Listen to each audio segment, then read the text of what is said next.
All right, so we're going to get started now. Thank you all for joining this morning. We have a good lineup scheduled for you today. So welcome to today's meeting of the California Climate Action Team Public Health Work Group. We have over 320 people registered as of this morning, and so we thank you for taking your time to spend with us here. The meeting is co-organized by the California Department of Public Health's Office of Health Equity and the California Air Resources Board's Research Division. My name is Dan Wu, and I'm with the Department of Public Health's Climate Change and Health Equity Program, where we work to embed health and equity into state climate change planning and policies, and also embed climate change and equity into public health planning and practice. So for our meeting, I'm going to advance the slide. We're joined by Linda Helland, Chief of the Office of Health Equity's Policy and Planning Unit, where she oversees the Climate Change and Health Equity Program. Linda will help to moderate this meeting and also provide introductions for our speakers. I'm also joined by Bonnie Holmes-Jen, the Branch Chief of the California Air Resources Board's Health Exposure and Assessment Branch. Bonnie previously worked as a Senior Environmental Scientist for the Department of Toxic Substances Control and a Senior Director for Air Quality and Climate Change for the American Lung Association. Bonnie will be presenting in a little bit and will also serve as the facilitator for the Q&A portion of this meeting. So the California Department of Public Health and the Air Resources Board collaborate to hold periodic meetings of the Climate Action Team Public Health Work Group to provide a forum for local health departments, state agency partners, and other health partners to discuss timely issues at the intersection of climate change and public health. Today's meeting will feature an esteemed panel of speakers who will present various tools and methods that can help to more fully assess the health benefits of California's air quality and climate change program. We will also provide some time later on to address any questions from our attendees.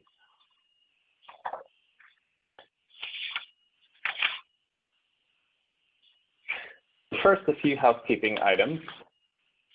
For this meeting, we've muted all attendees. However, there are two options to submit questions or comments. The first is through the WebEx chat feature, which we encourage you to use. So to open the chat, hover your mouse on your screen, and you should see a row of buttons appear shown here. Click on the speech balloon icon to open the chat, and then enter your text and comments and questions into the box on the right. So our CDPH staff, Amanda Hooker and Meredith Millette, will be monitoring the chat throughout the meeting. You can also submit your questions through our email address shown at cchep@cdph.ca.gov. So your thoughts and feedbacks are important to us, and we'll attempt to address as many questions as we can during the meeting. But if we don't get to your questions, we'll plan to follow up separately afterwards. This meeting is being recorded, and we'll post the recording and presentation slides after the meeting to the URL shown. The link will be copied and pasted into the chat as well. So with that, I'll turn it over to Linda Helland to introduce our first speaker. Good morning, everyone. Thank you, Dan, for the introduction. I'm pleased to introduce Dr. Mark Starr, Acting Director for the California Department of Public Health, Office of Health Equity, to provide the welcome for today's event. Dr. Starr was reappointed by Governor Newsom in 2020 as the Deputy Director for Environmental Health in the California Department of Public Health. Since 2012, he has led the Department's Center for Environmental Health. He has also been serving as the Acting Director for our Office of Health Equity since August 2019. Dr. Starr is the designated State Environmental Health Director as well. Welcome, Dr. Starr. Thank you for that introduction, Linda, and welcome everyone to the Public Health Work Group of the California Climate Action Team. We in the Department of Public Health are pleased and very excited to have organized this workshop with the active collaboration and leadership of our colleagues at the California Air Resources Board. These are unprecedented times. We have three interrelated public health crises happening concurrently. The COVID-19 pandemic, the co-pandemic of racism and racial and economic inequity, and climate change, which is not getting as much attention these days, but we hope this meeting will help address that. The disproportionate impacts of COVID-19 pandemic on people that are already facing inequities parallel what we can expect from climate change, which is simply a slower moving and longer lasting disaster, and not one that we have an end in sight for. Black, Indigenous, and Latinx people hold a disproportionate number of jobs that are less secure, have lower wages, cannot be done from home. They're more likely to be exposed to health harms, whether it's from the coronavirus, as we're currently seeing, or to air pollution, wildfire smoke, or other climate-related exposures. Sources of air pollution and other environmental health harms are disproportionately cited in Black and Brown communities we refer to as environmental justice communities. Black Americans, for example, are exposed to 1.5 times more particulate matter, largely from fossil fuel sources, and that, of course, affects their rates of respiratory and cardiovascular diseases. Lungs that are damaged by air pollutants are more likely susceptible to respiratory illnesses, such as the coronavirus as we see now. We're looking forward to partnering with our colleagues at the Air Resources Board to look more closely at the impacts of COVID in environmental justice communities and the overlap. Because racism affects access to health protective resources and neighborhood conditions, disadvantaged communities are more likely to have chronic conditions that increase their risk of complications from not only COVID, but also extreme heat or poor air quality associated with climate change. But you'll hear today improvements to built environments that would facilitate active transportation and benefit everyone, but also provide proportionately greater health benefits to these populations. People who are already socially isolated face even greater risk for physical and mental health harms from pandemic measures like physical distancing.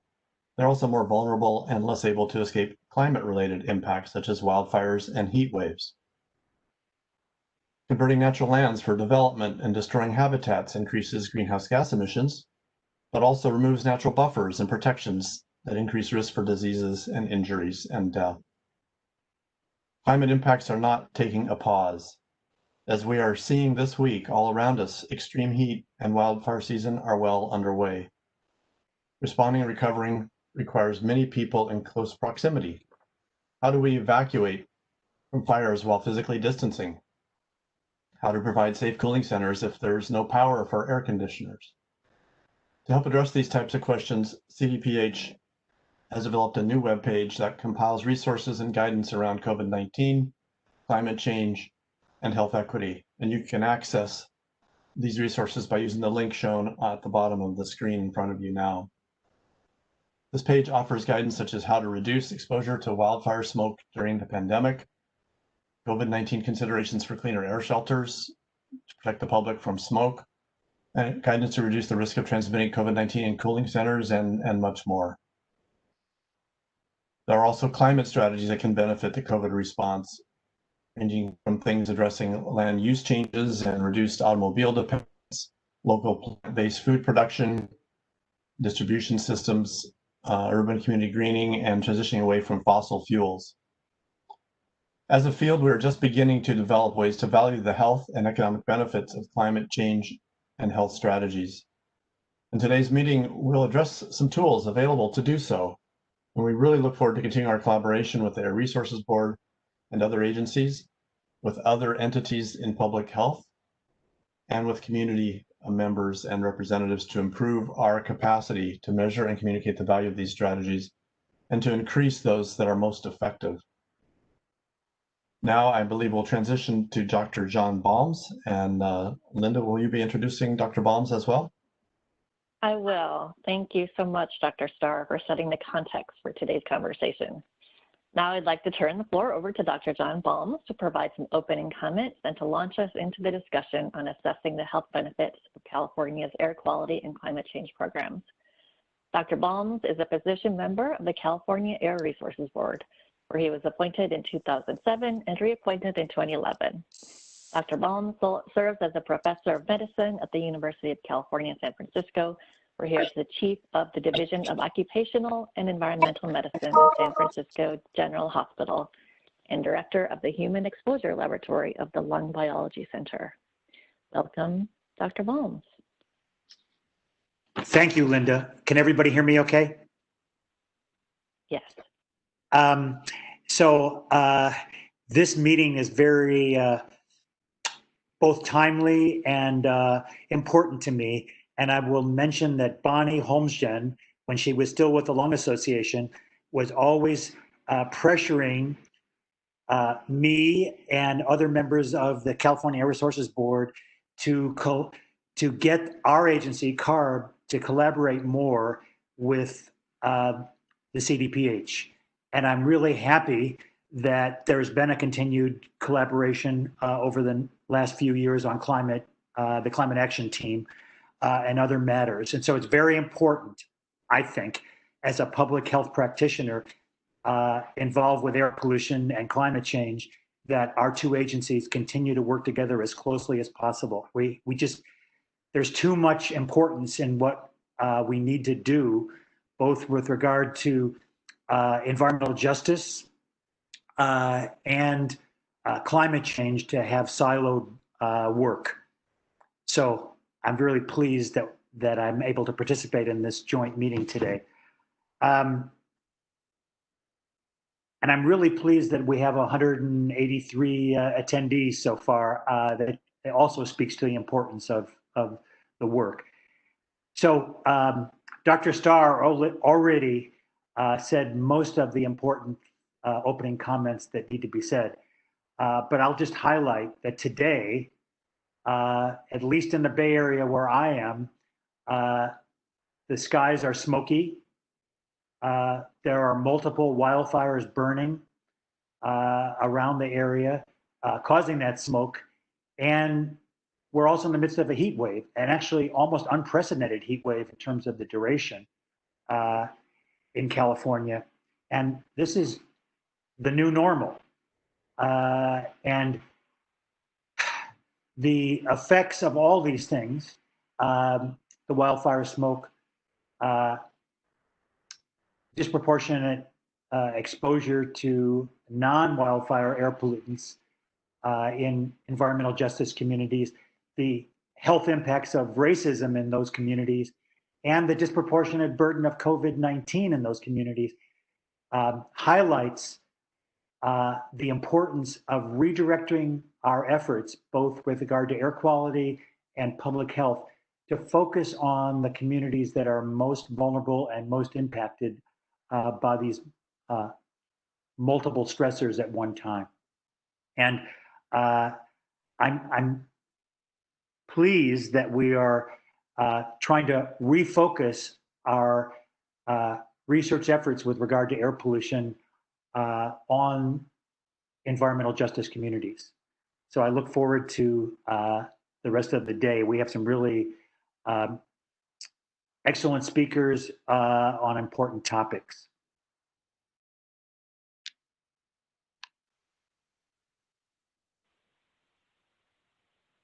Thank you so much, Dr. Baum, for your leadership to protect Californians' health and for inspiring this collaboration with CDPH. Now I'm going to provide some framing comments, as will Bonnie Holmgren with CARB. Next slide, please. The mission of the California Department of Public Health Office of Health Equity is to promote equitable social, economic, and environmental conditions to achieve optimal health and well-being for all. This health equity perspective is central to how we approach climate change mitigation strategies. Over the last half-century, CARB's air quality programs and regulations have reduced diesel particulate emissions by over 70% and have prevented 29,000 premature deaths, as well as reducing hospitalizations and emergency department visits for heart and lung illnesses. While air pollution still poses serious health threats, particularly in frontline communities, quantifying and valuing the health harms of pollution and health benefits of achieving cleaner air is an essential part of developing and sustaining programs that improve health. CARB has rigorously quantified the benefits of reducing fine particulate matter on cardiopulmonary mortality, hospitalizations for heart and lung causes, and emergency room visits for asthma. But CARB's existing programs provide a range of additional benefits, including benefits to brain health, birth outcomes, cancer risk, life expectancy, work and school absences, and healthcare systems capacity. California's climate change programs also benefit health and well-being beyond improvements to air quality. Some of these include increased physical activity and healthier environments through compact development, active transportation, and reduction of driving, access to affordable housing, which has many health benefits, healthier food and agricultural systems, healthy homes through weatherization and energy efficiency, increased access to nature and green spaces, access to higher road jobs and economic opportunity, increased social cohesion and community engagement, and reduction of risks of catastrophic wildfire. Next slide, please. Today, I will talk about health inequities in California. That health is determined primarily by the social determinants of health, or those upstream living conditions, made up of the physical, social, economic, and service environments. I'll talk about the main causes of death in California and the risk factors, how we can improve public health and health equity through climate change policies, and the need to develop tools to value and communicate those broad health benefits of California's climate change strategies. Next slide, please. There are persistent, unjustifiable inequities in our society that lead to large differences in the health of certain people. Our life expectancies are tied to the social, economic, and environmental conditions where we live, work, learn, and play. As you can see on the slide, the average life expectancy of a child can be dramatically different simply based on their zip code, which is a proxy for those economic, physical, environmental, and social conditions, which is why zip code is often a better predictor of longevity than genetic code. Next slide, please. Due to historical and continuing structural racism, there is a link between race and indicators of disadvantage, such as poverty, poor educational access, and environmental contaminants. So these types of conditions tend to impact Black, Indigenous, and people of color communities disproportionately, affecting health outcomes. This graph shows death rates by race and ethnicity in California, with persistently higher death rates for African Americans than for other racial or ethnic groups. Life expectancy for Black individuals in California is more than 8 years shorter than for Asians. We see a similar pattern for many health outcomes across the state. And we have seen these inequities laid bare by COVID-19. Demographic data from California and across the country show a disproportionate impact of the pandemic on people of color, especially African Americans, Native Hawaiian and other Pacific Islanders, and Latinx populations. Next slide, please. We also know that climate change is impacting the health of communities now, particularly people with existing health conditions, people inadequately housed, outdoor workers, certain communities of color, immigrants, the very young or elderly, pregnant women, and those who have low incomes or are socially isolated. Many of these populations often already face inequitable living conditions and are, therefore, facing climate change impacts that can exacerbate existing vulnerabilities, resulting in greater health harms. We have several tools to identify people facing climate and health vulnerabilities, as Ami Raval will discuss later today. But we have less ability to measure and communicate the health and equity benefits of California's climate policies and regulations. Next slide, please. So what are the leading causes of death in California? Well, we're currently focused on the devastating numbers of deaths from infectious disease. The vast majority of deaths are due to chronic diseases like heart disease, stroke, cancer, type 2 diabetes, obesity, and chronic respiratory ailments. In fact, more than 1 in 3 Californians live with at least one chronic condition. And these underlying chronic conditions increase people's risk of serious illness or death from the coronavirus, as well as from climate-related exposures, such as extreme heat, air pollution, and other health harms. Many of these chronic diseases would be prevented or lessened if our policy and physical environments fostered greater levels of safe physical activity, healthier diets, and easier breathing. To put some numbers to this, about 23,000 deaths per year in the state are directly attributable to lack of physical activity, and about 4,500 deaths per year in California are from air pollution. Next slide, please. So what makes us healthy or unhealthy? Healthcare accounts for only about 10 to 20% of health outcomes. The health of Californians is shaped dramatically by non-health policies and community characteristics, such as housing, education, economic, and social factors, like you see on the screen. As Dr. Thomas Frieden, former director of the Centers for Disease Control and Prevention, points out, individual and behavioral factors have smaller impacts on long-term health outcomes, while action in the realms of living conditions, social, economic, and political factors have larger impacts on health outcomes and life expectancy. These outer three rings are what we call the social determinants of health and are the realm of many of California's climate policies. Decades of research have demonstrated that these interventions reach more people at once and are more long-lasting. For example, many more people are influenced to quit smoking when the price of tobacco rises than can be reached with one-on-one tobacco cessation services. We focus too much on individual behaviors in the past in attributing poor health outcomes. But how can you easily walk in your neighborhood when there are no sidewalks, or if there's high traffic, no lighting, or other factors that make you feel unsafe? How can you easily bike to places when your destination is tens of miles away? Next slide, please. Economic factors such as poverty and income inequality are among the largest determinants of health status. In the year 2000, nearly 300,000 deaths, or 12% of total deaths in the US, were attributable to poverty and income inequality. Living below 200% of the poverty level reduces people's years of quality of life significantly more even than tobacco use. In addition, not having adequate housing, enough healthy food to eat, a quality education or jobs training, being discriminated against, living in environments with poor air and water quality, and not having safe spaces to be active all contribute to adverse physical and mental health outcomes and shorter lifespans. Racism affects nearly every health outcome in California by impacting the distribution of resources and conditions that help or harm health, and by causing chronic and toxic stress. Next slide, please. California's climate policies impact many of these social determinants of health, therefore have great potential to improve health for Californians.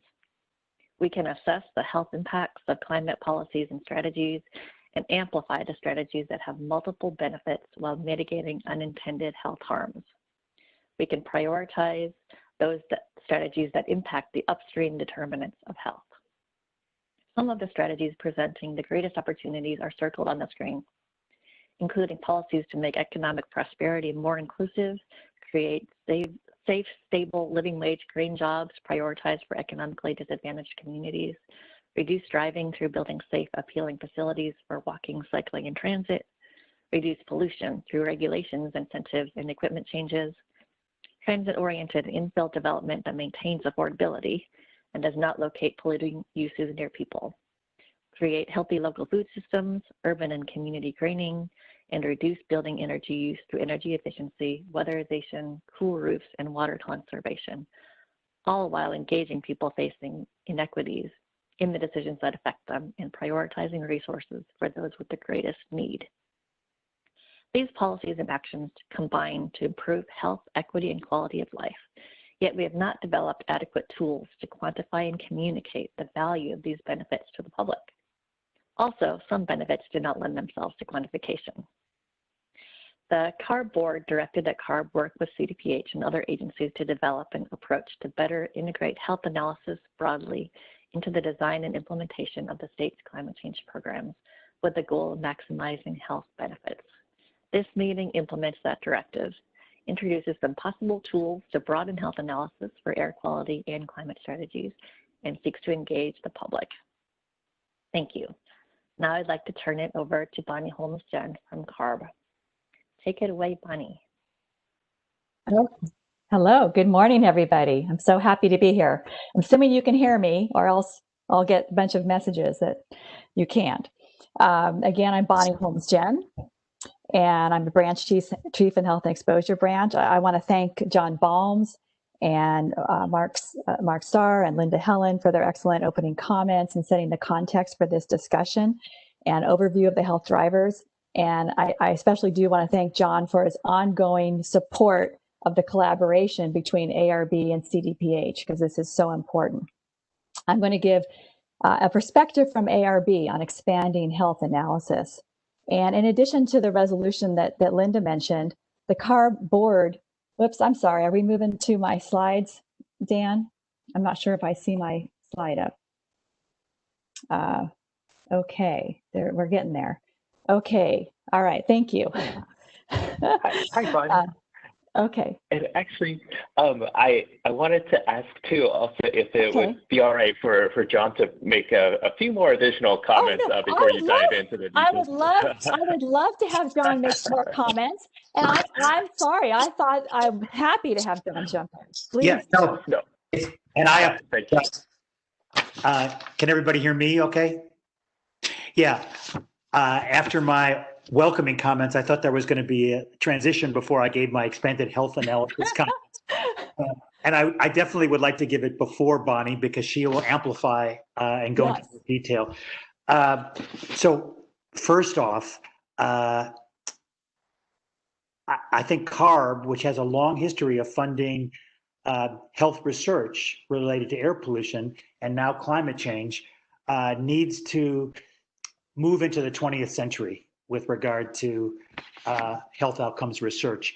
And I really welcome this discussion with public health practitioners to help us do that. And so what I mean by moving into the 21st century, we can't just talk about the criteria pollutants, PM 2.5, ozone, NO2. Those are still important. But overall, in California, we've made great progress. We have much cleaner air than we used to, because we've been working hard to reduce sources of these pollutants. But as Mark Starr already alluded to, and as Linda went into more detail about, there's disproportionate impact in environmental justice communities. And that's where we need to focus our research.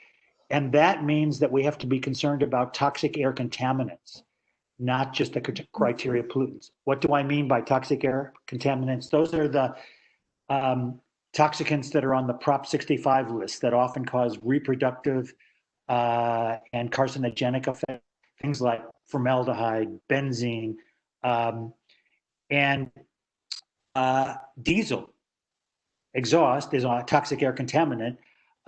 We've done a lot to reduce diesel emissions in California, but we still have much more to do. And where do most trucks, trains, ships that release diesel emissions, where do they mostly impact communities of color and low economic status? So that's really the forefront of where our research should be, where our expanded health analysis should be. And we have a law, Assembly Bill 617, which actually is a potentially transformative law that mandates that CARB work to identify local hotspots and work with communities to identify these local hotspots, and then work with communities to come up with emission reduction plans to hopefully cause positive health impacts.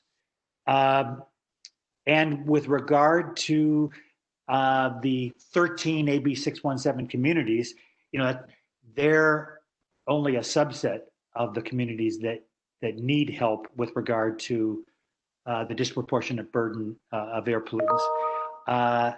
And in terms of health outcomes that we can use to see if we're making a difference with our AB 617 activities, my favorite disease-related air pollution, because I've been studying it for decades, asthma, is a disease that I think we can monitor better than we're currently monitoring. And I hope we can develop in the future a collaboration with CDPH so that we can get real-time asthma outcome data. And then we can see if our AB 617 emission reduction plans are making a difference with regard to asthma. Birth outcomes is another area where I think we have solid research connecting air pollution with this outcome, and it's another one that we probably can monitor, again, in collaboration with CDPH better than we're currently doing. And then one that is particularly, we're having increasing concern about is brain health at both ends of the life course, both the development of neurologic development of kids, and then neurologic deterioration of old folks like me. And there's increasing air pollution linkage with these outcomes at both ends of the life course. And I guess I can't not talk about COVID-19. So first of all, I'm a practicing pulmonary critical care physician at San Francisco General. So I have direct experience with the pandemic and its effect on communities of color. At San Francisco General, most of our patients in the ICU are Latinx patients from the Mission District in San Francisco. And, you know, there's increasing evidence that air pollution may increase the risk of severe COVID-19, some evidence about risk of even getting the infection in the first place. We have no evidence about wildfire smoke, but based on what we know about other forms of air pollution from China, US, and Italy, we're concerned about wildfire smoke being a risk factor for COVID-19 and potentially SARS-CoV-2 infection. And as Mark Starr very wisely said, both trying to protect people from the ravages of wildfire smoke in the midst of the COVID-19 pandemic and the way we fight wildfires, you know, has had to change because of the pandemic. So we both have increased concern about interactions between wildfire smoke and COVID-19, and it changes the way we protect people and fight fires.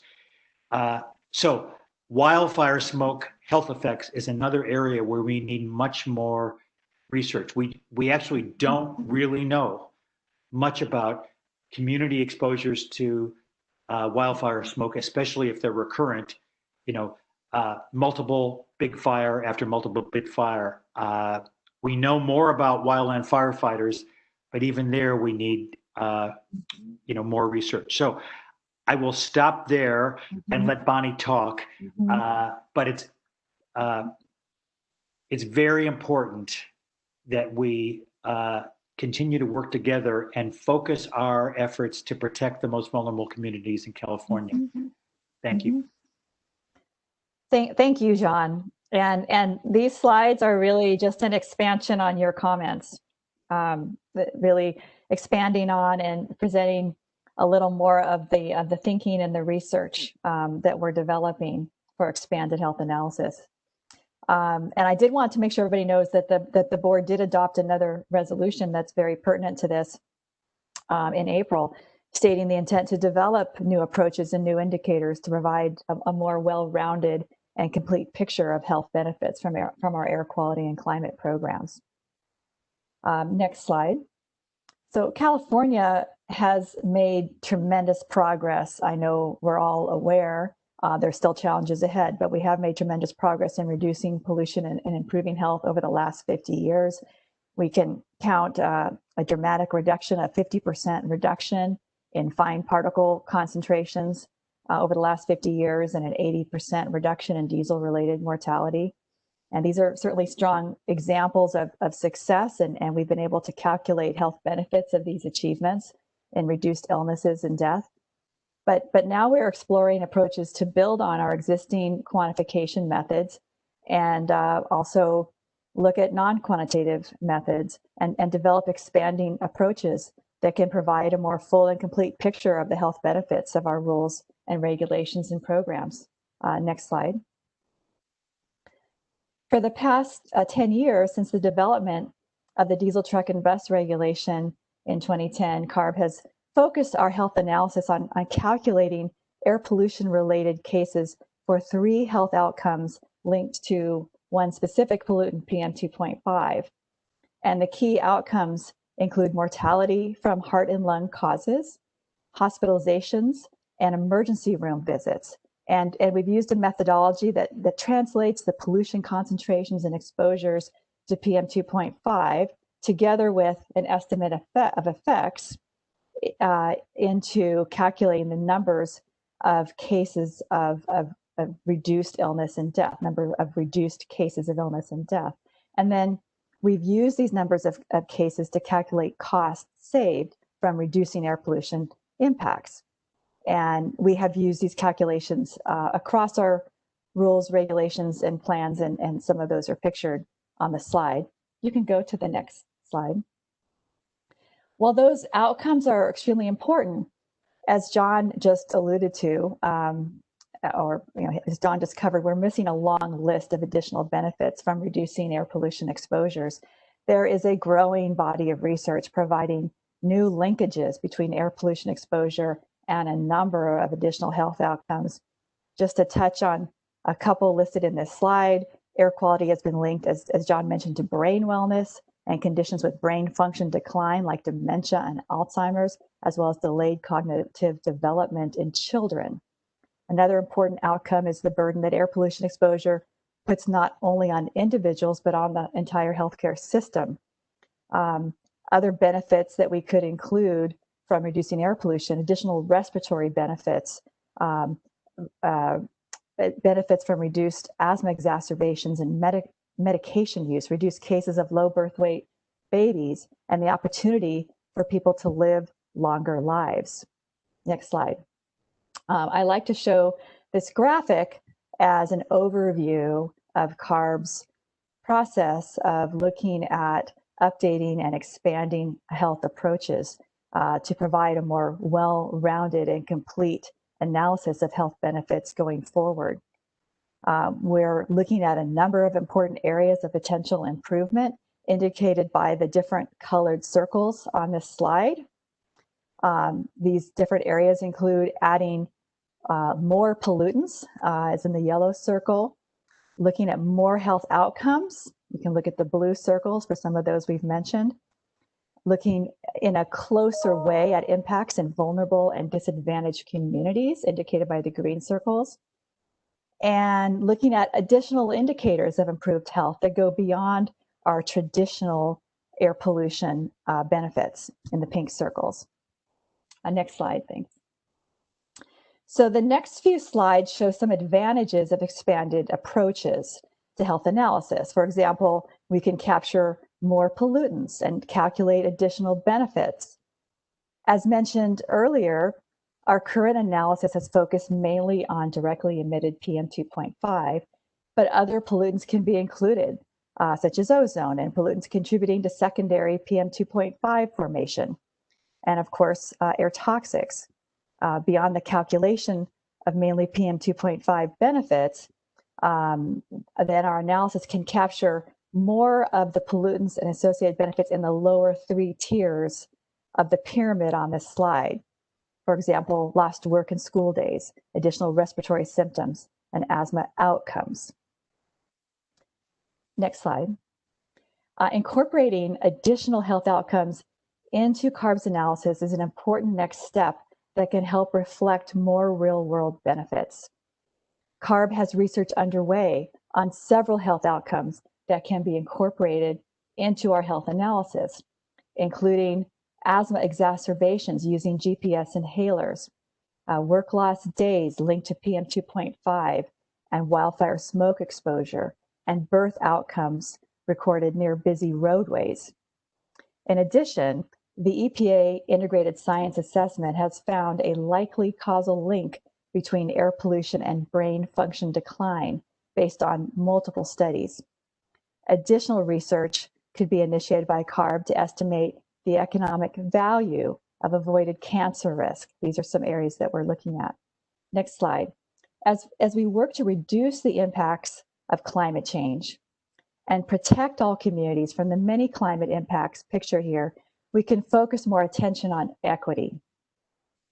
We can evaluate which communities are on the front lines for climate impacts, and we can find ways to address and lessen inequities.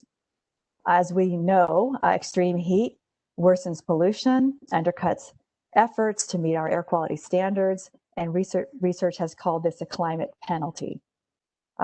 We need to understand where vulnerable communities will be most affected by rising temperatures in combination with other stressors such as smoke impacts. And this is very important to our future planning efforts.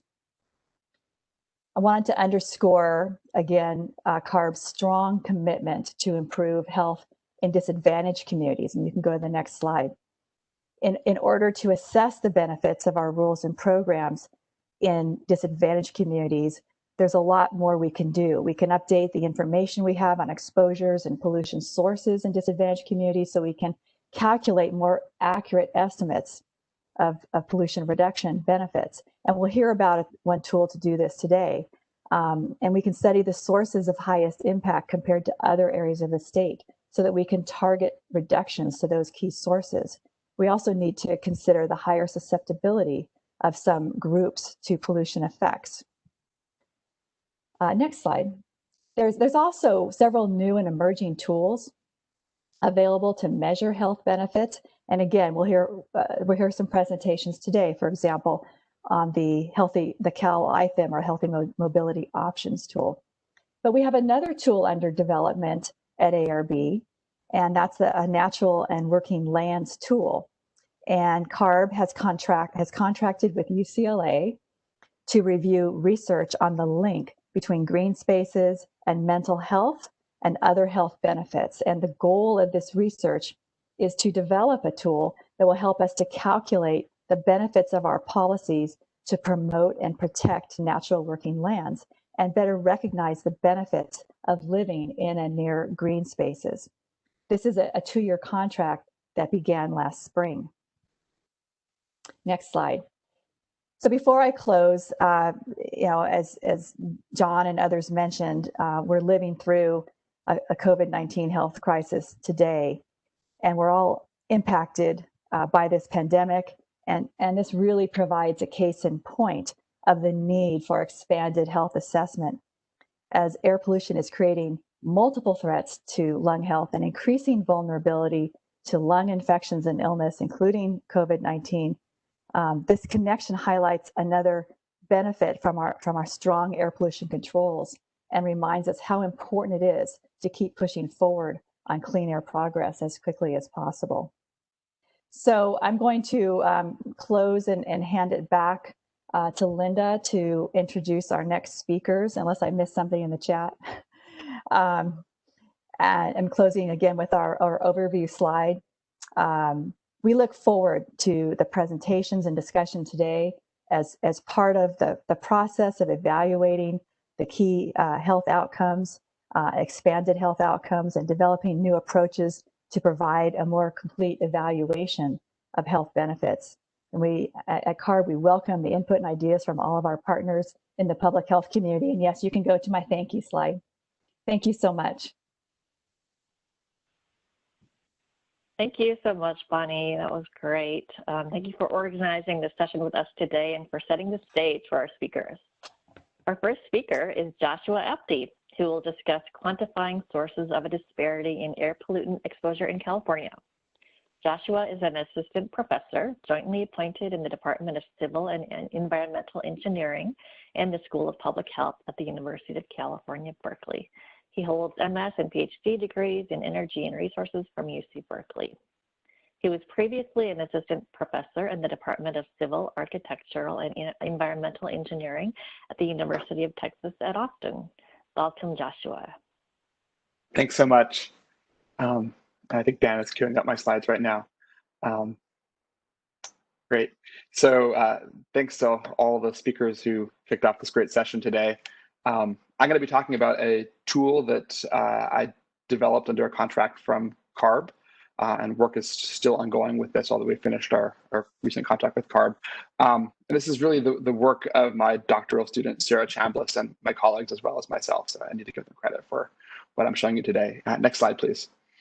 So I'm a little bit surprised that you haven't seen that picture already flash up on your screen. I'm also a little bit surprised that this graphic hasn't yet come up. But The persistent environmental disparities for a variety of different air pollutants in California are, of course, a major motivator for adding to how we think about air pollution policy in California.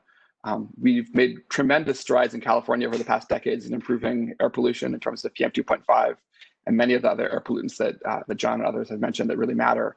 And yet, despite that progress, there is still a large baked-in disparity between people who live in these so-called EJ communities, people of color in California, and the statewide average exposures, and especially what white people in California breathe. And I think it's really incumbent on us to target these disparities. When you want to control air pollution, you have to control it at its source. And that's really the only way we can tackle air pollution problems is by cleaning up sources. And it's quite likely that not all air pollution sources in California have the same disparate impact. Some sources are going to have a much bigger effect on disparity than others.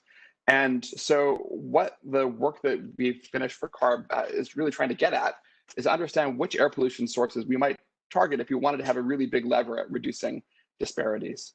And if we can understand that in concert with some of our other major goals, like improving air quality for all Californians, abating greenhouse gases and tackling climate change, and so on, wherever we can find these win-win-wins, we need to. And so this tool is focused on the equity part of the piece, and we can put it all together. Now, in order to address this question, you have to understand the atmospheric chemistry and behavior of PM 2.5, which is a really complicated air pollutant. It has many different sources. It's both a primary pollutant. It's also formed through atmospheric chemistry reactions from a variety of other precursors like NOx and VOC and ammonia. So it's a secondary air pollutant as well. It has both localized and really long-range impacts on air pollution.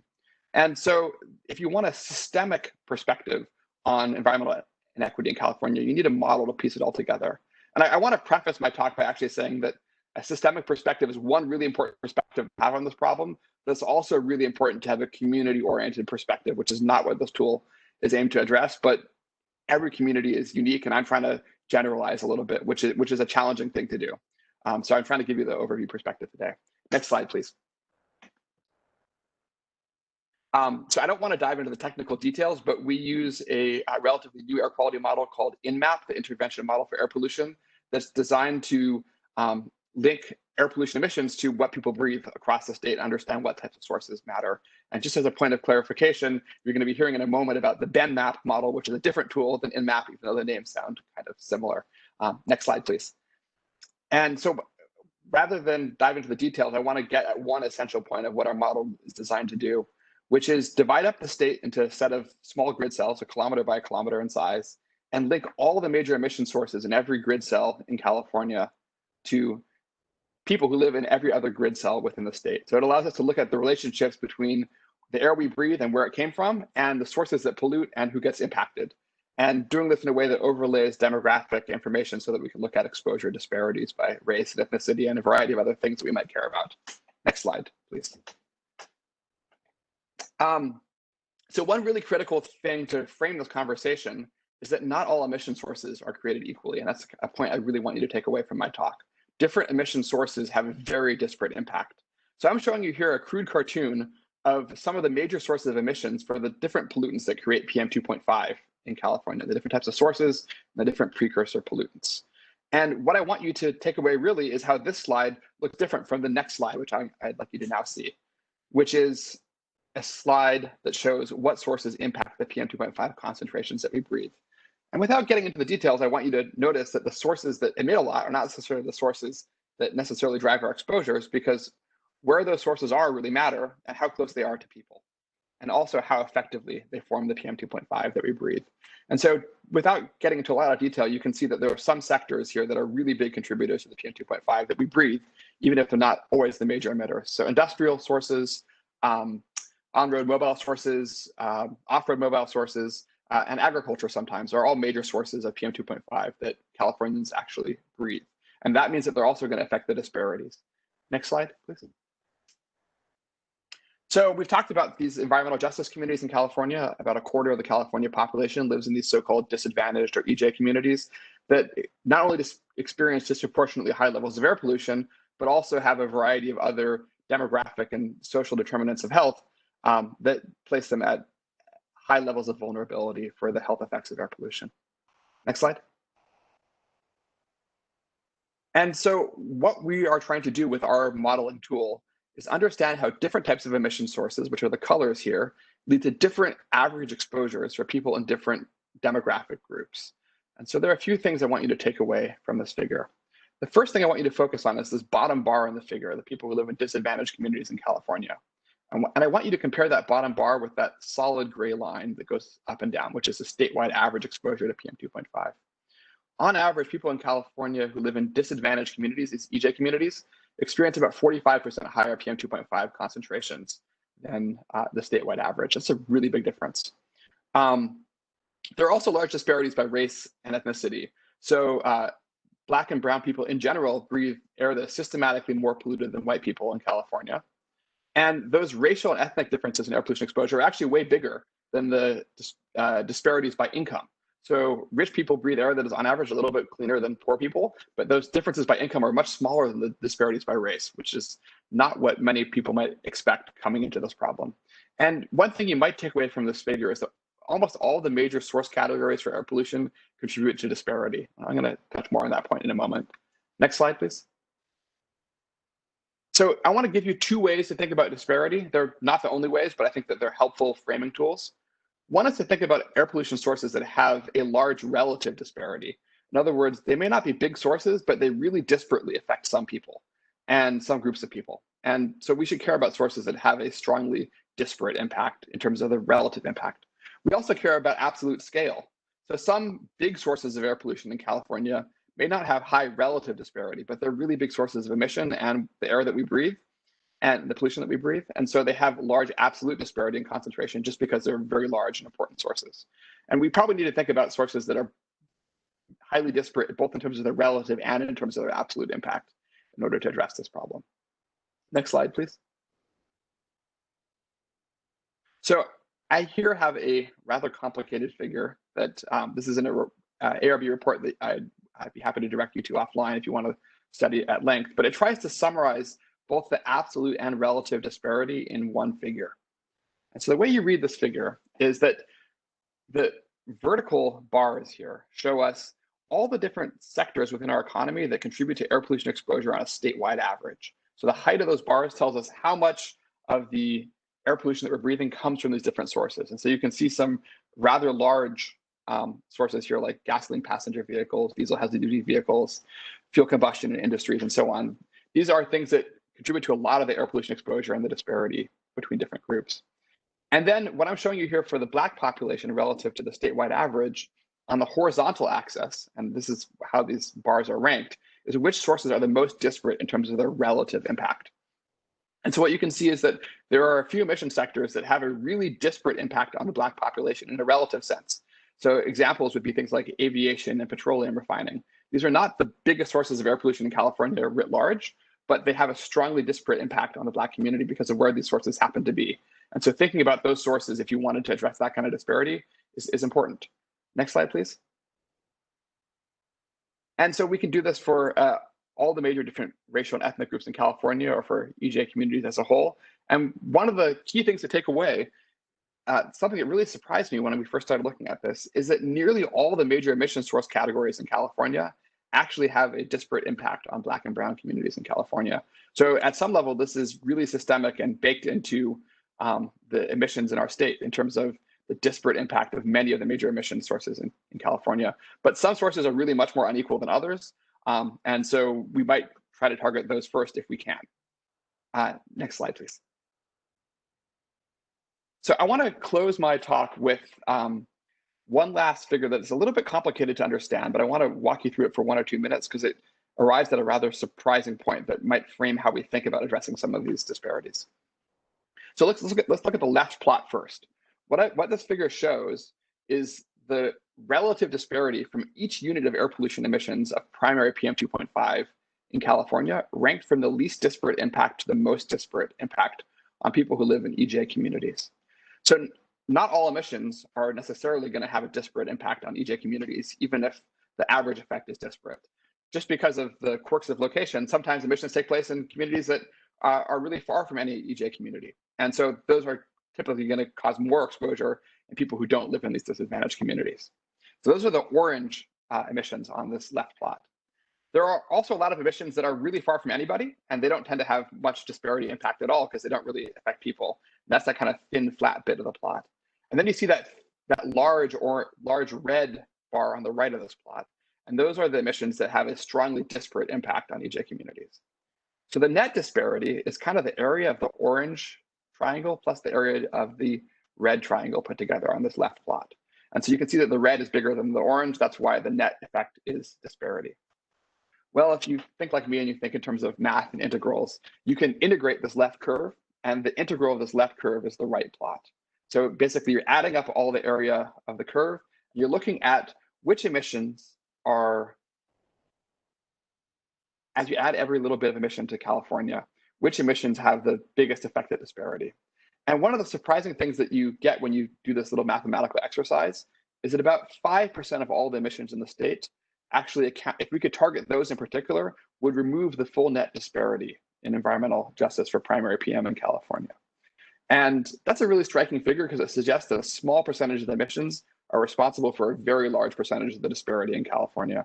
And so in addition to thinking about what sectors we target, it turns out that where those emissions are really matters. Those emissions tend to be very near to environmental justice communities. And if we can target those emissions in particular, we'd have a really strong lever at driving down disparities relatively rapidly. And that might be an economically efficient way of targeting some of these disparities.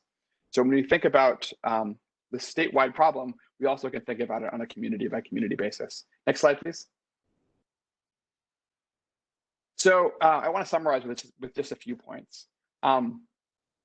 Really strikingly, most major emission sources on average in California have a disparate impact on people who live in Black and brown communities, and people who live in the designated EJ communities, and so on. And that's a problem. And if we want to address that problem, we might target sources with especially disparate impact first, because we'll have a bigger leverage there. And some source categories really are more unequal than others. So some examples of sources with a really high absolute disparity include on-road mobile sources, things like cars and trucks, and industries. They're big contributors to air pollution in California. And ARB already has some policies aimed at addressing their disparities, like the new truck rules. We need to continue to target these if we want to really drive down the overall problem. There are also sources that are less large, but that have really high relative disparity, petroleum refining, and many off-road mobile sources like trains, aircraft, ships, construction equipment also have really high relative disparities, and we might have big leverage if we target those smaller sources. Location really matters. So sources that are near EJ communities tend to have more disparate impacts. That kind of makes sense, but our model confirms that.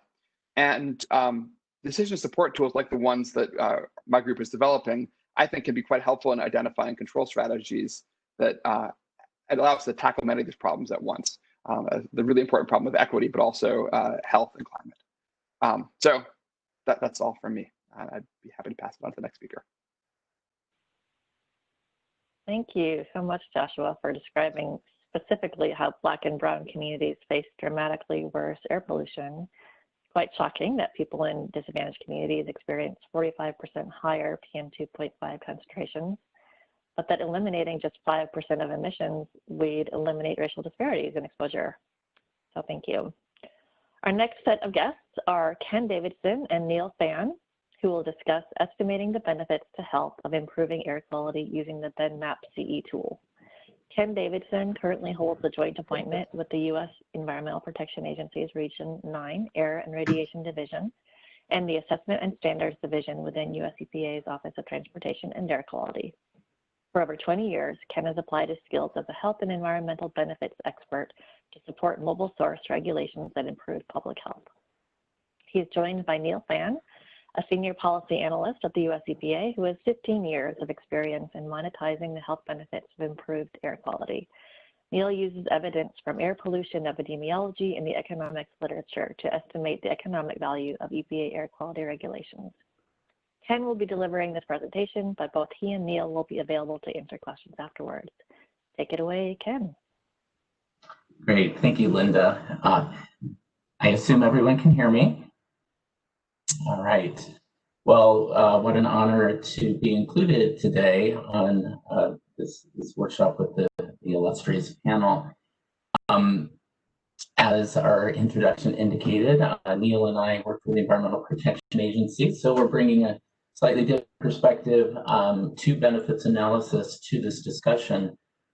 But we certainly struggle with a number of the eloquently described challenges to benefits analysis, and think about challenges like how to do effective local scale analysis, how to represent disproportionate impacts in the regulatory analysis work that we do. And so the discussion that preceded our presentation today is really useful if folks think about how the tool we use to support federal regulatory assessment can potentially be adapted or not adapted to needs that are evolving within California, both in climate change policy and the control of criteria pollutants. So with that said, I'll jump into the presentation, Daniel. If you'd move to our next slide, please. This is our standard disclaimer that the views that we're expressing today aren't necessarily those of the US EPA. If we move along to the next slide. I don't think I need to establish too much more why it is so important to attempt to quantify and monetize the benefits that are associated with improvements in air quality. But I'll point out here on the right that from the EPA's perspective, it's been extremely important when forced into kind of a benefit cost analysis construct for how we evaluate the policies that we promulgate to address air pollution, that we have a means to demonstrate the benefits, both in terms of counts of incidents, but also in monetized terms, and compare those against the costs. And we have done some large-scale analyses of the health and environmental benefits associated with the Clean Air Act, which is in the graphic here on the right, which, again, in the benefit cost analysis construct, have greatly outweighed the costs of achieving those reductions. And that's served many purposes for informing our decision makers, but also letting our stakeholders and the public know about the benefits that we can achieve with these policies. Next slide, please. Again, as more eloquently than I can, we've talked about the breadth of benefits that can occur with improved air quality. I'll just point out that on this slide, and that the tool I'll be describing today, BenMAP, we only quantify and monetize health impacts. We don't have the capability to, it isn't currently coded and developed to do environmental related benefits. So we'll just be talking about health today. Next slide, please. You saw this graphic earlier in Bonnie's presentation.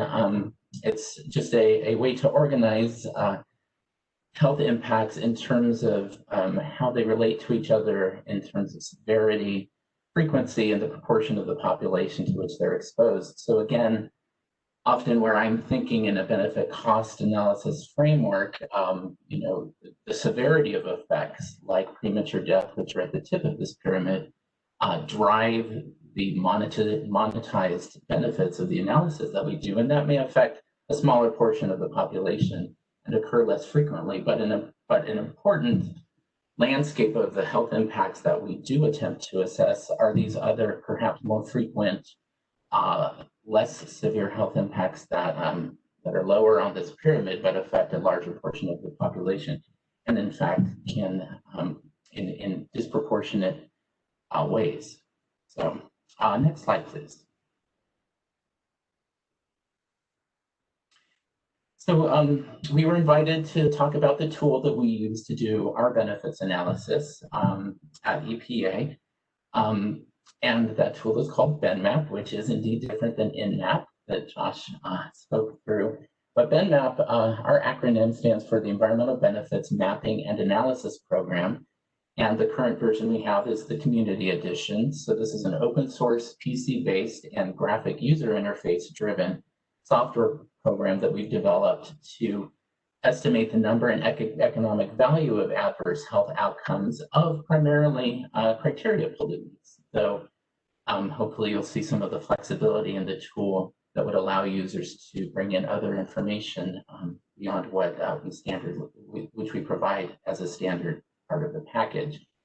The software download and training materials are available on our website, which is listed here, and we'll repeat again later. And this is just an example of the interface, the BenMAP interface. Slide, please.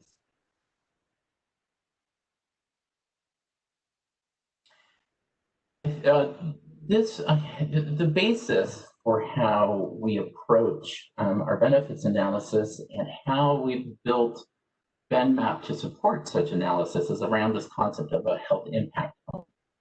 And the key piece of that health impact function are the statistical relationships we're able to derive from the existing health literature and from those epidemiology studies that link concentrations to particular health incidents, and then fit in this example a log scale to those observations. We can derive beta coefficients or an effect coefficient for particular health impacts, and that is the beta that's highlighted in the equation on the top part of this graphic. But the health impact function and the beta is only one input. And in BenMAP, as I'll show you in a few slides, we have a number of other information that's needed in that health impact function to get us to our estimates of health incidence. And those include a baseline incidence, a baseline measure of health to which we need to then estimate changes in health based on changes in air pollution. That effect estimate I mentioned, a change in air quality, and also the population to which that change in air quality is exposed. So next slide.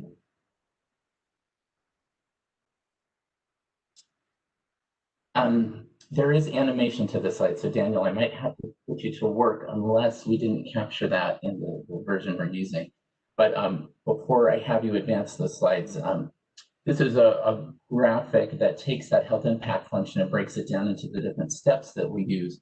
And what you'll see here in each of the mapped graphics is a grid cell-based representation of those different inputs to the health impact function. So beginning with the pollutant change, Daniel, could you advance the slide to see if we have the animation in there? Ah, no, we don't. Okay. It's pretty self-explanatory. The top part of the equation is this pollutant, I'm sorry, the delta PM part of the equation is the pollutant change in the graphic demonstrated here. And what you may or may not be able to see is that these graphics are represented by a number of different highly refined grid cells. I think these might be at the 4-kilometer grid cell level. But in each of these grid cells, BenMAP has information on the pollutant change. In the next graphic there, the population, baseline incidence. Those in each grid cell, each of those pieces are combined with the effect estimate to get your health impact there. Can we move to the next slide, please? And so BenMAP, the utility of BenMAP is that it organizes this information for you and will help in a GIS-based way layer this information and then iterate this calculation from grid cell to grid cell that can be user defined, and I'll touch on that in a little bit as well. But like I mentioned, BenMAP comes preloaded with shapefiles that allow for the ability to import air quality modeling data, such as what you may generate with CMAC or the CAMX model, GeoSChem, or AirMod. It also comes preloaded with monitor data that you can use if you don't have air quality modeling data, but wanted to perhaps do an analysis based on interpolating monitor data, more uncertain, but perhaps a good hand waving or back of the envelope calculation for air quality. It comes with population counts, both based on the census and projections of population stratified by race and age and sex into the future by Woods and Poole Economic Forecasting Company. We also include baseline rates of death and disease for mortality and other morbidity endpoints. And of course, a large suite of effect estimates derived from the epidemiological literature in the form of concentration response functions. There are also other tools that are available out there, and BenMAP is just one of them, one of many that folks can use to help generate this type of information. Next slide, please. One other aspect to this that we haven't mentioned, but BenMAP does come preloaded with, and those are unit values to actually do the monetization of the health impacts that BenMAP is able to output. And those unit values are based on two sources of information. For those endpoints that we have information on the amount it costs to go to the hospital, follow-up healthcare costs, like hospital admissions, emergency room visits, we utilize a cost of illness approach. Also, other cost of illness-based endpoints such as the cost of school lost days or days of lost work.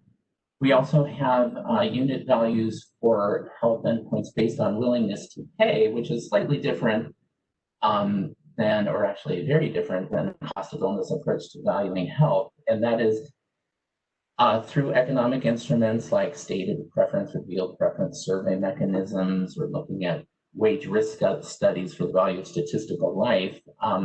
Those measure how much it's worth to reduce your risk of death or disease, how much it's worth to not be sick, et cetera. So BenMAP does come preloaded with that information as well. Next slide, please.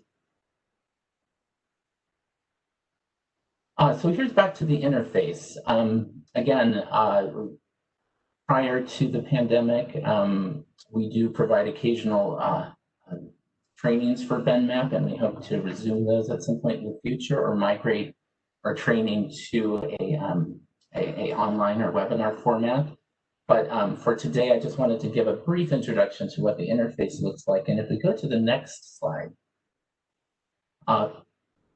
people may be most interested in looking at getting access to the information that comes with BenMAP. And so I wanted to point out that if you download the program and go to the toolbar at the top, you'll see that there's a United States setup. We also developed this tool for China. So there is information in there for China, but you would want the United States setup. And to the right of that is a button where you can pop out the data sets via the modified data sets there.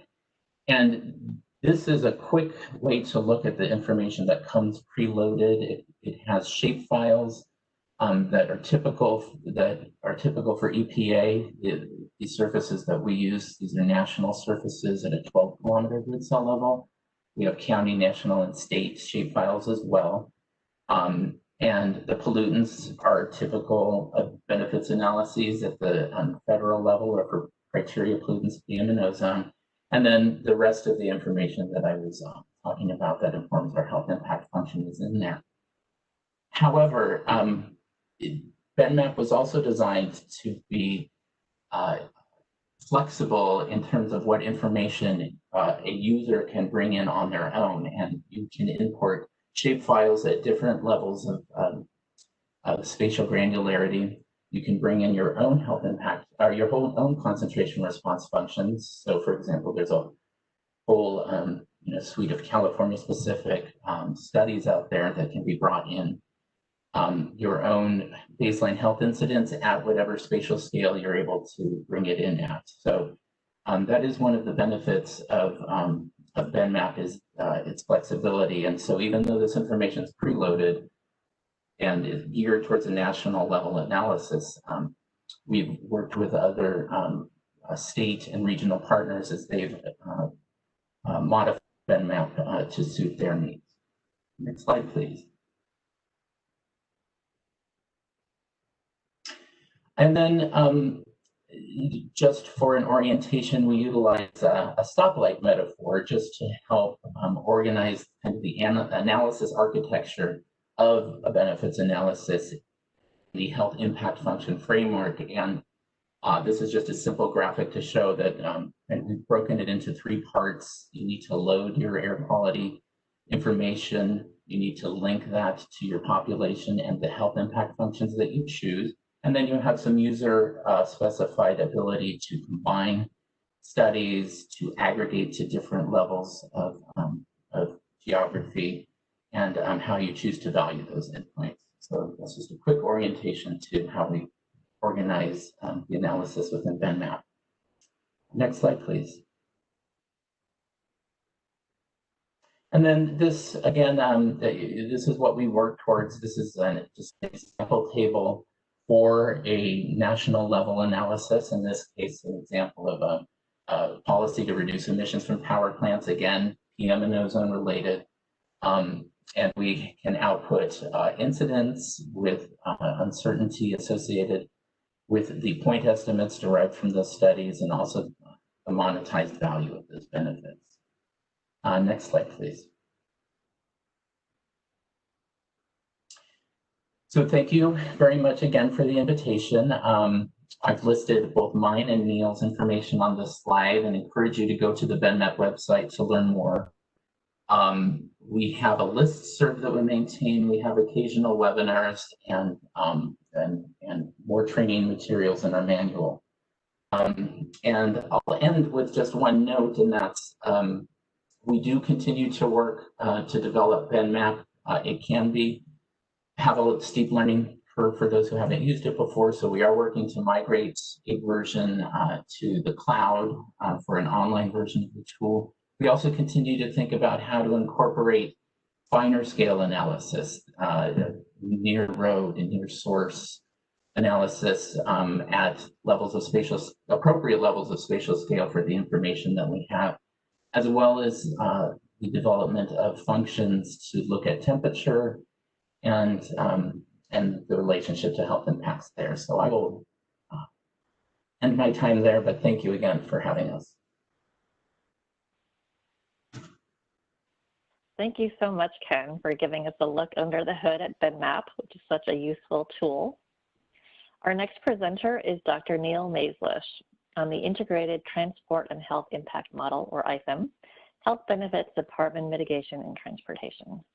Neil is an epidemiologist with over 30 years of experience in research methods, statistics, and health informatics in government, academia, unions, and healthcare organizations. He was most recently a visiting researcher at the University of California, Davis, where he modeled the health co-benefits of active transport as a greenhouse gas mitigation strategy. He's also a senior research scientist at the Public Health Institute, focusing on the development of healthy community indicators. Welcome, Neil. Okay, thank you very much. Can folks hear me? Yes. So I am going to just give a little bit of framing before we start. I think of the 400 plus million metric tons of carbon that California emits every year, about 40%, roughly 170 million metric tons, are from the transportation sector. And that is the leading sector for carbon emissions in the state of California. So the state of California has initiated a number of policy initiatives and legislation to try to mitigate carbon in the transportation sector. And those strategies include electrifying the auto fleet, having low carbon fuel standards, fuel efficiency, promoting active transportation, and several other strategies. And actually, it's been nicely summarized, especially for VMT reduction, by Susan Handy's group at UC Davis. So if you haven't seen the white paper that they've done, you should probably check it out, because all those strategies are listed and what their potential effects are.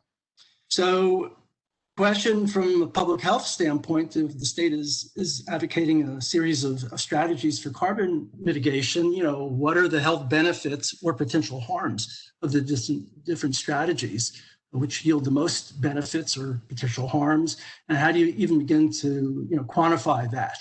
So drum roll, Dan, and next slide enters the Integrated Transport and Health Impact Model, or ITHIM. It is a health impact assessment tool.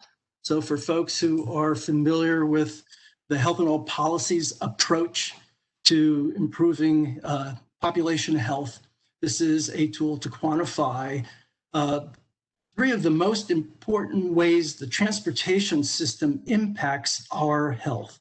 So you can see in this bubble diagram that physical activity through how we walk and bicycle and take transit is part of the way the transportation system impacts our health.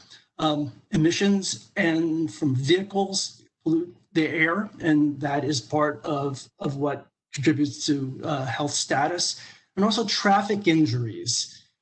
So ITHIM, as you can see, is at the center, and it's integrating many data inputs, which are big state investments. These are the California Health Intervention Survey, the MFAC model that CARB uses to model vehicle emissions, and the California Department of Public Health. The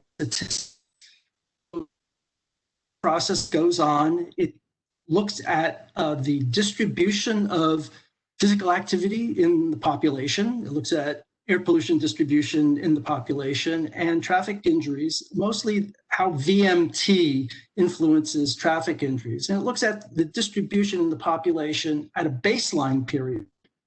And then it contrasts that with a change, some vision of the future or a policy that a state agency advocates. So it's comparing the change in the distribution. And as Ken Davidson mentioned, there is a way that we can relate what is known in the epidemiologic literature to how these changes. So if there's a per minute change in the amount of physical activity, because in the future scenario, there is more walking and biking. So for every extra minute, there could be a decrease in heart disease, diabetes, stroke, and all the conditions that are associated with lack of physical activity. Same thing with air pollution. For every change in PM 2.5, the micrograms per cubic meter, you could get a change in cardiopulmonary disease rates as well. And for changes in travel distances, with all the different modes interacting, you can get a sense of how injuries may be affected. So those are the inputs to ITHIM. The outputs are deaths and disability-adjusted life years. And that what's important about disability-adjusted life years is that there are some things that are really important in health status, mainly mental health, that people don't often die of, but they contribute to a lot of illness and suffering in the society. So major depression is actually one of the conditions which is more ably measured by disability-adjusted life years. So in addition to that, carbon emissions are also modeled, and the monetization of the deaths and the costs are also monetized. They use the same methodology. I should point out that what Ken just said about the BenMAP model is exactly the same methodology that's used for ITHIM as well. So they are methodologically really twins in that sense. What differentiates the models, though, is that ITHIM is simpler in the sense that it doesn't have the geographic resolution that BenMAP and some of the other models has, at least this version of ITHIM. There are versions of ITHIM that are under development in the UK that has very fine geographic resolution, but those are largely for a research setting right now. So why don't we move on to the next slide and just talk a little bit about where ITHIM has been implemented. When I look back, it was actually 2011 in November when I gave my first presentation on ITHIM, when it was just still a wonky spreadsheet just for the Bay Area. But in the intervening decade, you can see that it has been tried out and implemented throughout California, the large MPOs, The state of Oregon, both the health department and the transportation department are using ITHM on a routine basis. In Nashville, Tennessee, Atlanta, on the East Coast, you have Delaware, Maryland. State of Maryland also has aggressive greenhouse gas reduction legislation, Massachusetts and Vermont. So we've had tremendous uptake with very little marketing budget and basically no marketing, word of mouth. And there's also several research centers across the United States that have really supported this work. So UC Davis is premier in them, but also University of Wisconsin in Madison, and also University of Texas at Austin have been real collaborators in this. So I wanted to point out that there is also now recently a US ITHM that has a national scope. So you can visit the website there and you can see that I'll talk about the California version in a second. Why don't we move on? So I can talk about the use cases. There we go.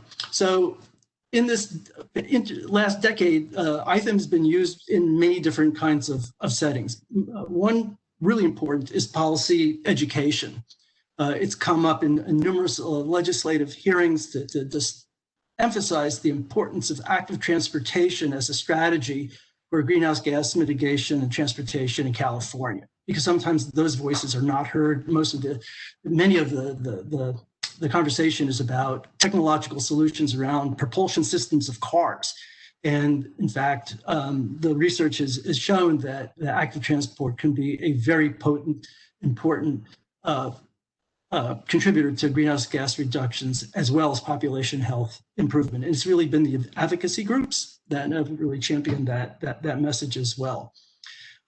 It's been used as a health impact assessment tool at the state and city agency goals. The County of Los Angeles looked at the mobility plan of the city of LA 2030. I'll talk about the state agency goals a little bit later in more detail.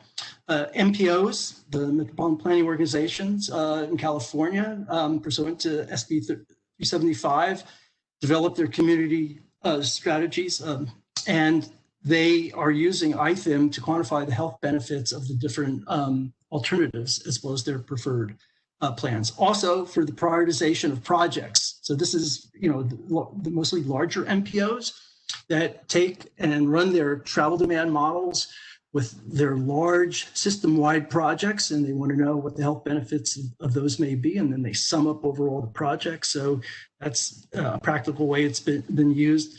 Again, I'll just point out that one of the limitations of what we call the aggregate version of ITHM is it doesn't have the great resolution that some of these other tools do, but it can be very helpful for the MPOs on these regional plans.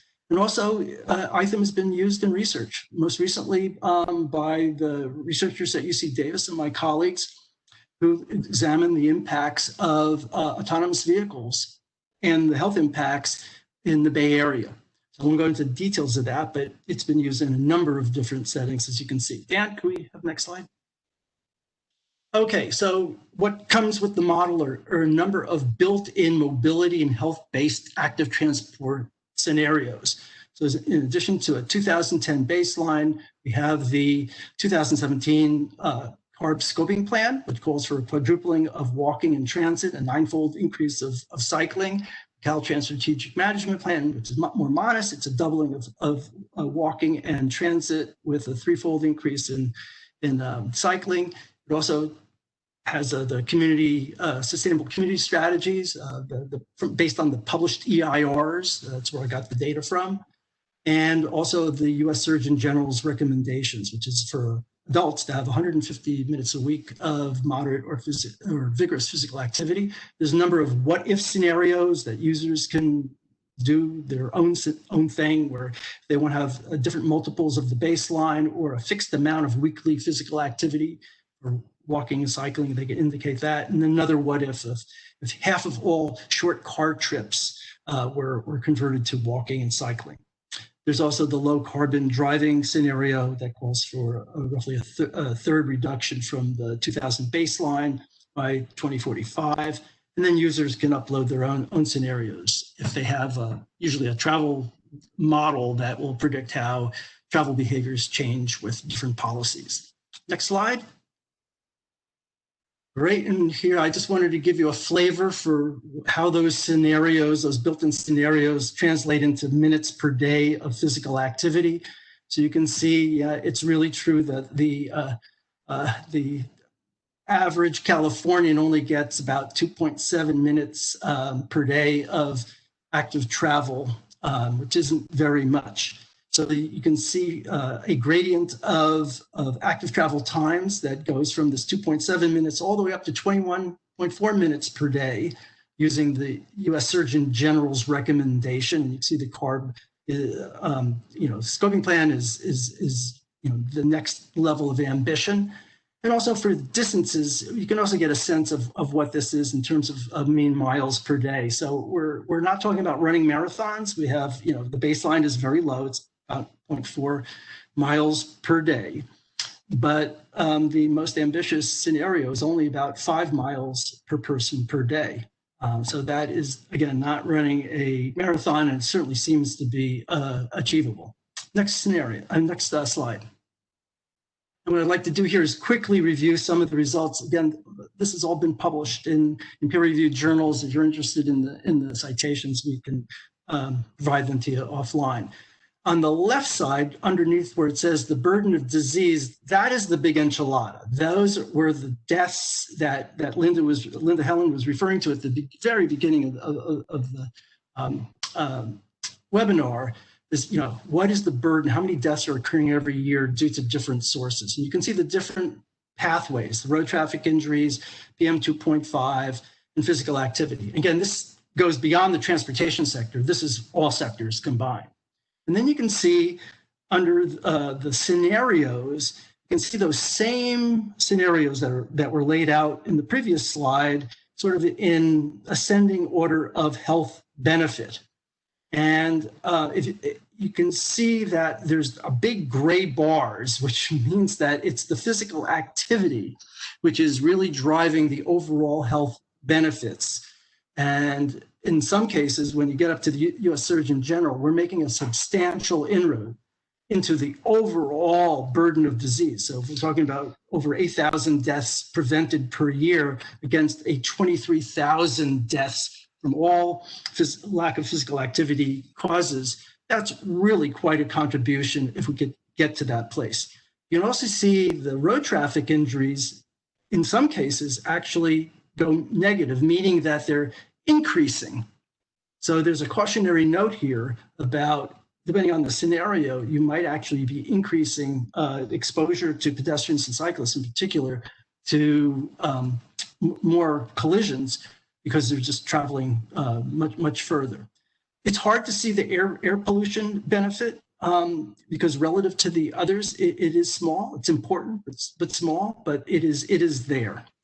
And why don't we move on to the next slide? I want to make sure that Amy has plenty of time as well. So we've been talking about the equity dimensions, and the most recent methodologic developments around this tool have been the more explicit incorporation of race, ethnicity, and income into the modeling effort, which has required the model to be basically stratified, all the inputs and the outputs to be stratified by race, ethnicity, and or income. And I should point out here in this slide is it's looking at the benefit of the 2017 scoping plan. And I've just looked at it for the different race ethnic groups. And I should just point out that all race ethnic groups and all income groups will benefit from this scenario.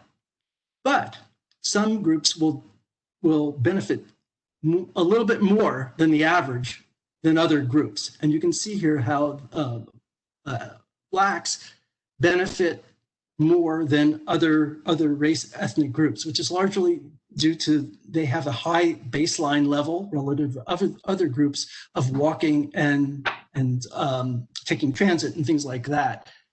When you quadruple or take a 9-fold increase in those things, you tend to generate more benefit. So that's what's going on there. Also, for the low income group, we also see that the low income group also has a slight advantage. I mean, both income groups, the top quartile and the bottom quartile, both benefit, but the low income folks benefit a little bit more. don't we move on to the next slide? And okay, I just wanted to, because COVID-19 is a recurring theme in on all of our presentations, I just wanted to make some observations and raise a question.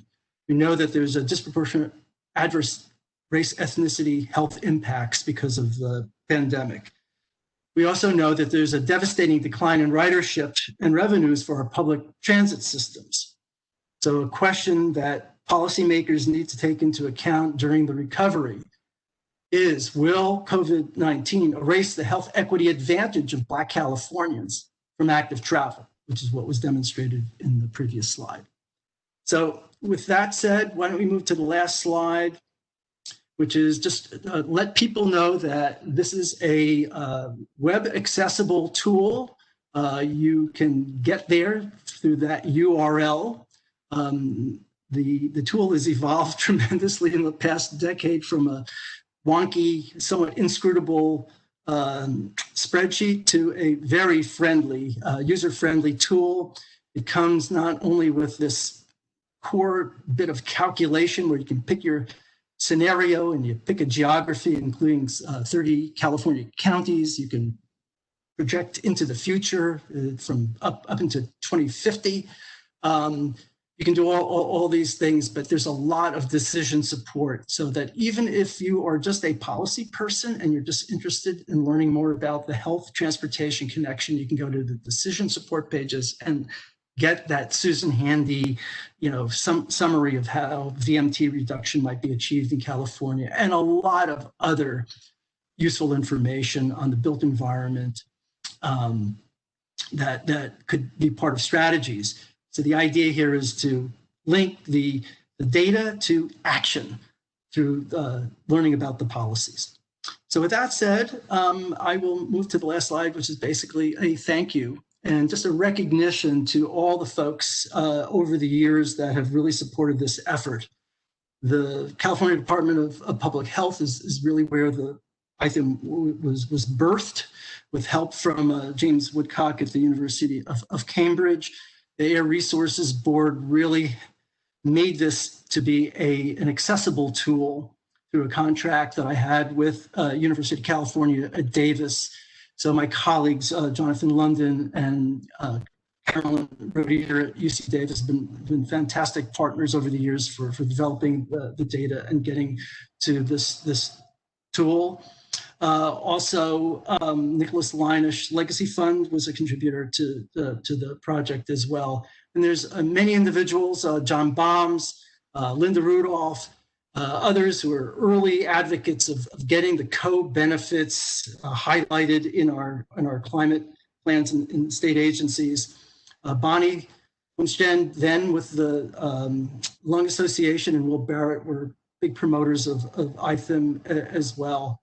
The MPOs, the advocacy organizations, have been big supporters. So I just want to thank everyone who's helped bring the ITHM tool to the public. So thank you.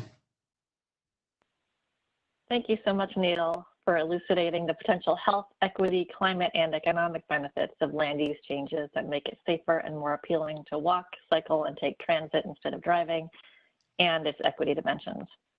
Our final speaker is Ami Raval, who will address advancing justice and equity to improve public health.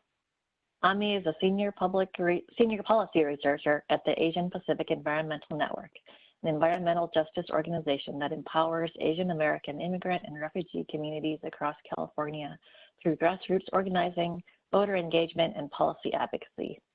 Through her role at APEN, she offers an environmental justice and health equity lens to climate and energy policy in California. Welcome, Ami. Take us home. Thanks, Linda. Appreciate it. And hi, everyone. Thanks for having me here. Really excited to round off the set of presentations with the perspective from APEN, an environmental justice organization that's doing community organizing and really directly interfacing and building power with the community residents and neighborhoods that are experiencing a lot of the disproportionate impacts we've been uplifting and visualizing in today's session. So I'm going to be focusing on like what it looks like to center equity in our climate adaptation resilience policies in California. And if you go to the next slide, I'm hoping that we can really do that by sharing some findings and recommendations from a report that APEN has worked on and been talking about for the past year and a half, called Mapping Resilience, and really thinking about how this report can be a resource to think about centering equity in climate adaptation efforts. And then also just some specific sort of barriers and opportunities for actually applying these frameworks in decision making. Next slide. So before we dive into the report, I do want to start with just outlining our vision that APEN and our partners in the EJ and equity realms are looking to advance. And so we think a lot about what resilient communities look like, those that can respond to disasters, that are meaningfully engaged and empowered, that don't face threats of displacement and live in cohesion. And I think the image on the left, which is a picture from the Transformative Climate Communities program through the Strategic Growth Council, is one example. In a resilient community, we want to see clean energy providing, savings and a reliable electricity for their folks' critical needs, whether that's during a power outage and in the everyday. We want to see green space to protect folks from extreme heat and flooding. We want folks to have access to to affordable transit, to evacuate, and also just to, again, meet their sort of daily needs. Access to cooling and clean air centers when the conditions are particularly extreme. We see in the corner supportive neighbors and support systems, and then also access to clean water and food. And so to achieve this vision, we have to do more than just strengthen built infrastructure and sort of focus on the natural environment and resources. While those are critical elements to building resilience, we also have to prioritize communities, particularly working class communities of color, which from the past set of presentations, we know are first and worst impacted by pollution and environmental sort of harms, as well as climate change. And so I wanted to just ground in that vision and name it takes roots to weather the storm. And this is really about centering neighbors and preparing people to cope with and respond to disasters. And for APEN, is really fundamentally about building power. So we can go to the next slide. And as folks have already elucidated, and I won't go too deep into, we talk a lot about the climate gap in the EJ realm, which is the way that climate disasters have unequal impacts. And so we think of climate change as a threat multiplier, worsening existing inequalities in health, housing, land use, and economic opportunity. And so that means those who are most impacted are consistently those with the least resources to respond. In this current moment, we actually see the way the climate crisis is disproportionately impacting the state's most vulnerable communities. And I offered these slides. These are slides that I've been using for some time, but I think this moment is even more there's prime examples sort of just from the past few days. So if you go next. Just to share a few, I mentioned environmental justice communities, and something that we're really exploring more at APEN is that intersection between those communities that have been experiencing disproportionate health burdens from air pollution and environmental burdens, alongside sort of emerging climate threats like sea level rise or flooding and hurricanes, and sort of how toxic exposures are worsened because of disasters like hurricanes depicted here, but also wildfires. And, I'm thinking right now during a heat wave, we saw the Chevron refinery in Richmond, where APEN organizes, it was flaring over the weekend. And I think about, our communities live on the fence line of the refinery, they're an EJ community, and folks have their windows open because it's so hot outside, and folks are sheltering in place. And so what does that mean for folks that live in a place where the air quality now is worsened because of that flaring event? Next slide.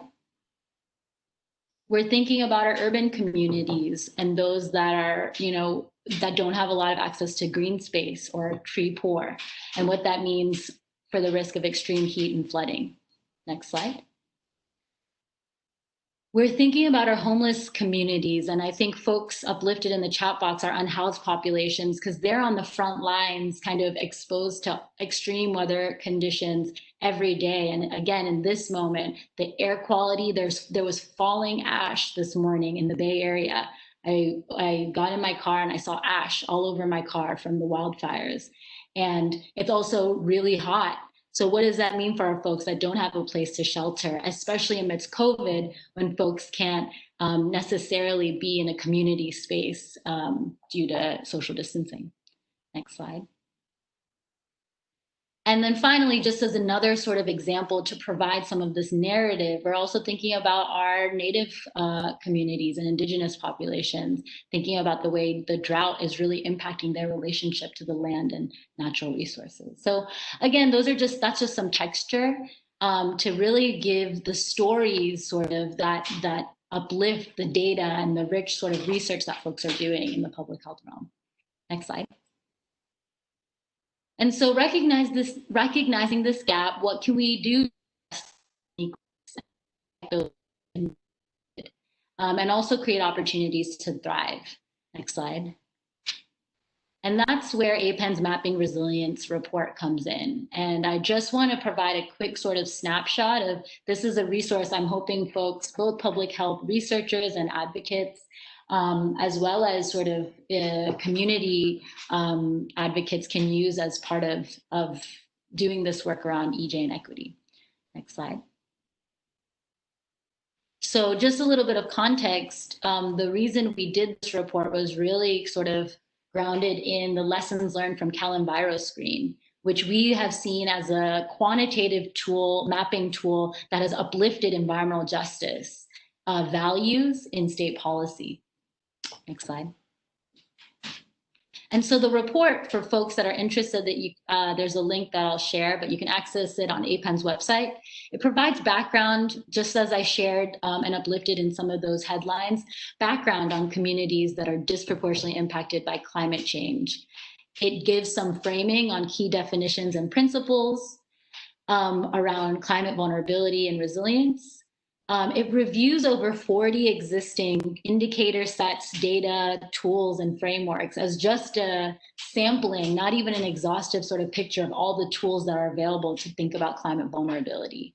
It also provides a qualitative sort of overview of data limitations and knowledge gaps where we're not seeing the quantitative sort of indicators be able to capture, but we know are part of climate vulnerability. And then finally, there's some anticipated uses for these indicator sets and mapping in key fields and policies. Next slide. So just to give a few sort of high-level recommendations that came from our report as folks are looking at these tools and looking to apply them, one thing that we named from the get-go is that we really have to think about climate vulnerability by region and climate threat. So CalEnviroScreen, as we know, is a statewide mapping tool, and folks have adapted it to different scales, but a lot of its sort of visible uses are based on ranking for the whole state. And I think climate vulnerability, when we're thinking about climate change impacts, there's so much variability across regions, right? The Bay Area is very different from the Central Valley, very different from Northern California. So we really need to be looking, the appropriate scale is at the regional level. At the highest level, really, we would want to go down to neighborhood scale, but we just say, I think statewide, I think the point here is statewide scale may not be appropriate when we're thinking about climate vulnerability. And then we also have to think about this by threat, right? So vulnerability to wildfire versus extreme heat versus sea level rise there's a different universe of indicators. So we kind of have to although there might be intersections, look at vulnerability by threat. Next slide. And so the ones we look at are extreme heat, wildfire, drought, and sea level rise in the report. Next slide. And just to name, there's a varied landscape of frameworks. These are just a sampling. Next slide. And I wanted to just name a few for folks to highlight. We spotlight a few. The Public Health Alliance of Southern California's California Healthy Places Index is a great tool. It includes the Department of Public Health's CHVIs, or Climate Change Vulnerability, Health and Vulnerability Indicators. We think that's a great starting point and one of the most robust frameworks out there for California. But we name a few others. And around, air quality and extreme heat, as folks mentioned, I think with wildfire risk in particular, there were a few we found, but I think that as folks have already mentioned, there are real data gaps and a lot more research to do. But on extreme heat, the one I would share that's not listed here is the climate, the California, oh my God, the CHAT-PHWG's climate heat assessment tool. And then EPA has a community health vulnerabilities framework that's specifically around wildfire risk. And so there's some emerging, but I think on air quality and wildfires in particular, there's still a lot to do. You can go 2 slides next. So just as like a huge takeaway from the report, from my perspective as an advocate that did this lit review, I don't think we need any more data or tools. There is a rich volume of existing frameworks to identify the people and places most impacted by climate threats. Of course, there are data gaps that require further research, but I don't think we need to be creating more redundancy. Like I said, I reviewed 40. There's so many tools, and I think we have enough underlying data and established indicators right now to just to start putting it all together. Next slide. And so really what we're pushing for is a centralized mapping platform that really gives us the full picture and that puts it into a streamlined, actionable format. Because there's really a paralysis of action, I think, amongst a lot of our decision makers in local and regional and state government because of the sort of overwhelm around how much data and tools there are and not knowing where to go. Next slide. And obviously, there's, like I said, data gaps, but based on the report, we named sort of the way that this platform could look, and it would include indicators for exposure, population sensitivity, as well as adaptive capacity factors, which are the ways, right, that neighborhood conditions and factors within the places we work that are the make or break whether folks can respond, whether that be tree canopy, vehicle access, impervious surfaces. Next slide. And so just to close on the mapping resilience, we know that mapping alone doesn't tell the full story. And so yes, there are still factors and trends that are overlooked by current data trends.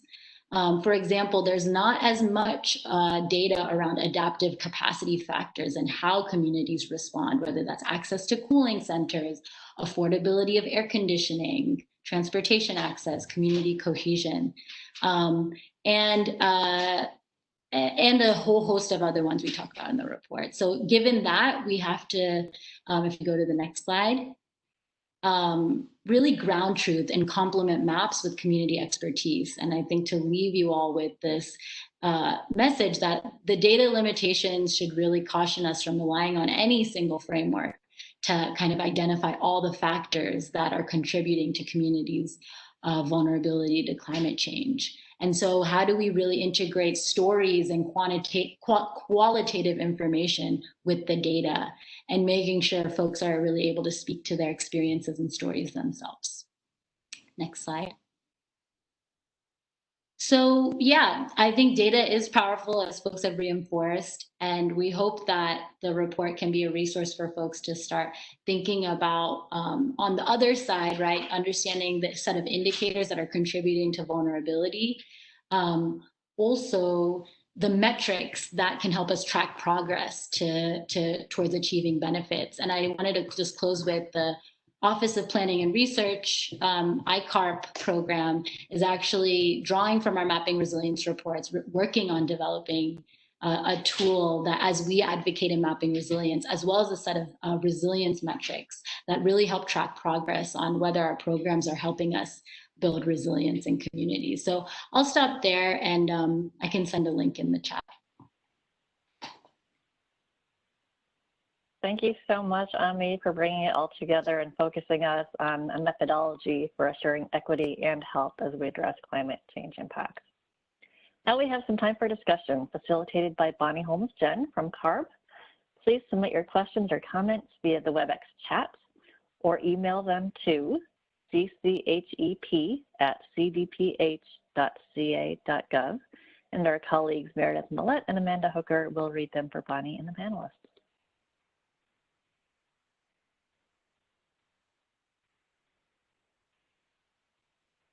Yeah. I'm assuming we have a hard stop at noon. Is that correct? So I think Dan has a slide also with some questions, and I thought that it'd be helpful if we could just ask for the panelists to kick off the discussion. What key action would you recommend in the short term? We're talking about linking data to action. I think a number of you have talked about that. We've had a really rich discussion. What one key action would you recommend to help expand our health outcomes or health analysis, or help communicate these broader health outcomes in the next 6 months to a year? And I'm hoping our panelists could jump in with a few brief responses to this. That's Amanda, Neil, Josh. This is Josh. I'll jump in. I really like some of the points that Ami just made, and I think I'm all for developing more tools, and I think that there are unanswered questions, but I think some synthesis of what we know already to see what bubbles to the top in terms of actions that we can take with really high co-benefits, a survey of what we know already from all this great work that's looked at different dimensions, I think would be really helpful, pulling it all together. Okay, thank you. Hi, this is Neil. I'll throw in my 2 cents. You can run the ITHM model to ask the question, what is the health disbenefit of the transit systems not providing service? And juxtapose that with, what it's going to take to rehabilitate our severely damaged, mass transit systems. And for the essential workers and low-income folks who don't have access to cars, this is really a lifeline. And if there is some health benefit there, along with all the infrastructure that's needed to protect them and have safe transit, that could be something that could be done quickly to try to influence the policy. Because we know at the federal level, there's a lot of wavering about investments in our transit infrastructure, and we need that desperately for a lot of our communities. Awesome. Thanks, Amy or Ken. Is Ken still on? I don't know. Amy, you just did a great presentation, but.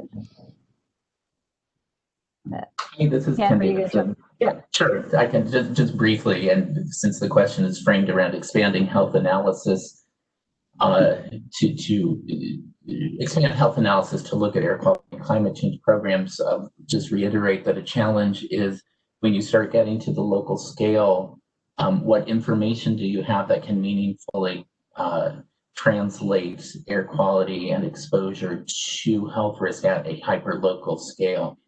And maybe that's not a direction you need to go to take that next step to action to control air pollution. But if that is a direction that we go to, and EPA and the Office of Transportation and Air Quality get pressed on this for characterizing near road health impacts or health impacts near ports, if you translate that into this health impact, health incidence framework, you need to have some knowledge of what information is available, what's the uncertainty underlying that information, and then how you communicate that when you talk about health risks and how health risks changes from neighborhood to neighborhood, community to community, using the framework that I described in BenMAP. And that may not be suitable for getting to action, but I know that it's something we continue to think about at the federal level, and I know it has come up through the Community Air Protection Program in AB 617. So I just flag that as a continued area of research that I think would be useful. Great. I would just add, this is Ami. the importance of social cohesion. I think amidst COVID, we're seeing the way schools, libraries, park and rec sites are really showing up to provide emergency relief. And I think the more we can build up our community institutions' capacities to just meet people's needs amidst disaster conditions and sort of just their daily needs, as I mentioned, like a both and approach, I think that's what we're seeing showing up for folks. So it look like to invest in resources, especially in times that our policymakers are reverting to austerity. Thank you. Great. So synthesizing information on climate threats, looking at health disbenefits of reduced transit, looking at more neighborhood scale impacts, and looking at how we can provide more relief in this emergency. I think those are all really important points. Dan and Linda, do you want to keep going with questions from participants, or do we need to close?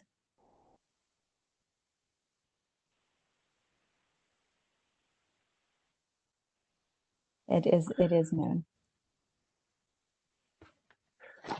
Yeah, this is Dan. I think we were originally planning on closing at noon, but I know we received a lot of good comments and questions, so we will plan to address you know, as many of them to the extent that we can separately. Awesome.